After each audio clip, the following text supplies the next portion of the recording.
Okay, hey, thanks a lot for checking in with me again. Hey, I was just asked a question, and I'm going to go ahead and put this on the video because I think it's important for everyone to know this. So I have someone asking a question today. Gee, what if someone has a net worth of $15 million, and conversely, if they have a net worth of $25 million, how much liability insurance, personal liability insurance, should that person have?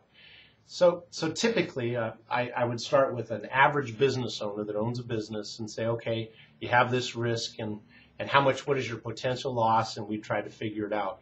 To answer that question, I'd like to ask another question.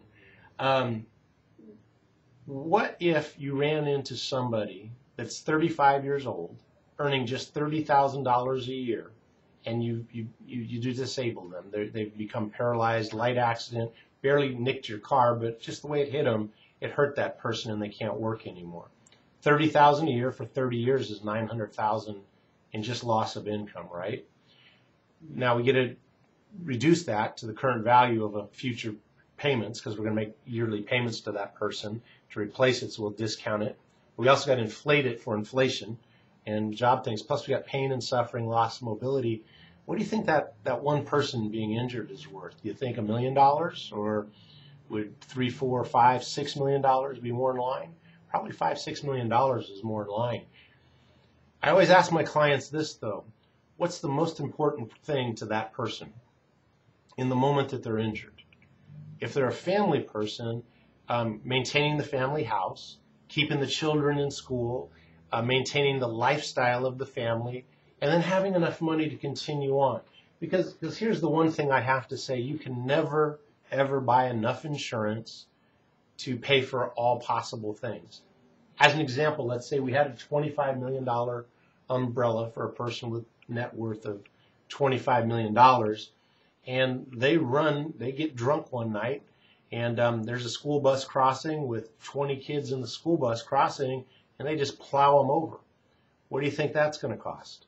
It's going to be more than $25 million, I will tell you that. So even a $25 million umbrella is inadequate based on that risk. So part of the answer is not insurance, believe it or not. Part of the answer has to be better planning of the person's wealth. Things like family limited partnerships, limited liability companies, oh yeah, for your investments and things like that. In other words, most people that question is being asked of me of, they have personal net worth of this much, but how are they managing that net worth?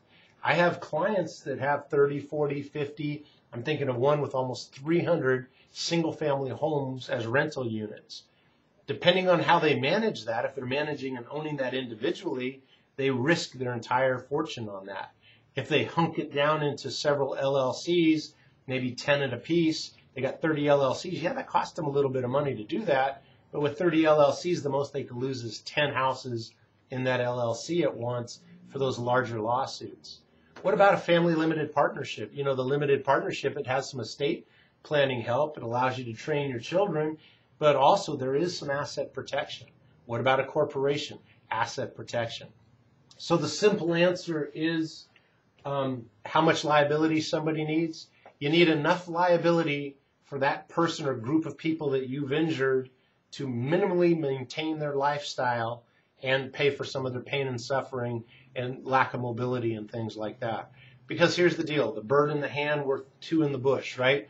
A bird in hand means I need $3 million today to pay off my house, pay off my cars, get my kids through college, and maintain our lifestyle and have a little extra money to travel and pay me for my pain and suffering. My injury is worth $10 million.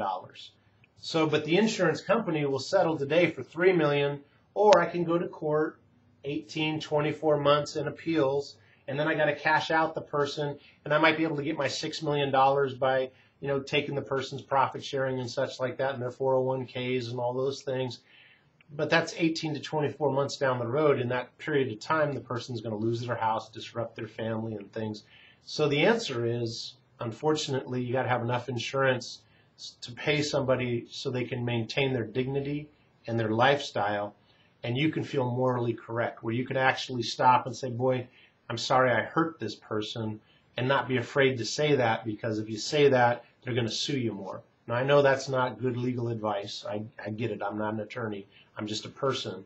But, really, I'm not talking about the guy with the neck brace. I mean, you've disabled somebody, maybe the head of a household, maybe a group of people.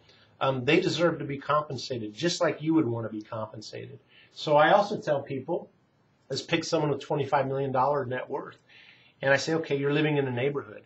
What if one of your neighbors hits you and you can no longer work, or they kill you? How much money does your family need from that person? Guess what? You're in the neighborhood together. They're going to need the same if you run into them. That's another good rule of thumb. The other thing is there's nothing wrong with going 1.5 times or 2 times net worth. You're worth $10 million, $15 to $20 million umbrella. On top of everything, we'll take care of it, usually. But again, remember, the premise is you can never have enough liability insurance for all possible things. You can only have enough liability insurance to make somebody whole enough to want to leave you alone, because you could do that quickly and then they leave you alone for the rest of it. And also, you got to have some planning. You can't just show up owning everything personally. It's just a huge mistake. Also, people with that kind of net worth, let's pick on the guy that has 300 individual rentals. That's not personal stuff. A personal investor has 1 or 2 rental houses. This is a business renter. They need to function as a business, be coordinated as a business. 300 rental units, you're running a business. You need business insurance, just like you would. You need good corporations. You need LLCs, family limited partnerships. Those are more important, actually, than the amount of insurance you have. Ways to LLC allows you to detach a digit without losing your whole hand, right? Making sure you have good forms of that. More times than not, and as a matter of fact, 99% of the time, this is after 30 years I'm saying this, 99% of the time, no kidding, I think most of the time when I meet with a client of wealth or a business owner, they don't have adequate planning. They don't have the names correct. Like they may set up Grant Davis LLC owns this group of building, but we've insured it under the Grant Davis insurance policy without even mentioning my LLC. So I've got no insurable interest in it, or my corporation, because I've created a new entity. They have the insurable interest, not me. I find the named insureds are wrong. Limited partnerships are really scary, and no one ever gets those right. I mean, we do, because we'll tie it all out, but that's scary. Family limited partnerships. Living trusts, they don't provide any asset protection. You need a corporation with a family limited partnership. The way I would stack it, family limited partnership owns the corporation owns the LLCs, where you break things down into digits. Yeah, you don't want to lose your finger, but it's better to lose your finger than your hand.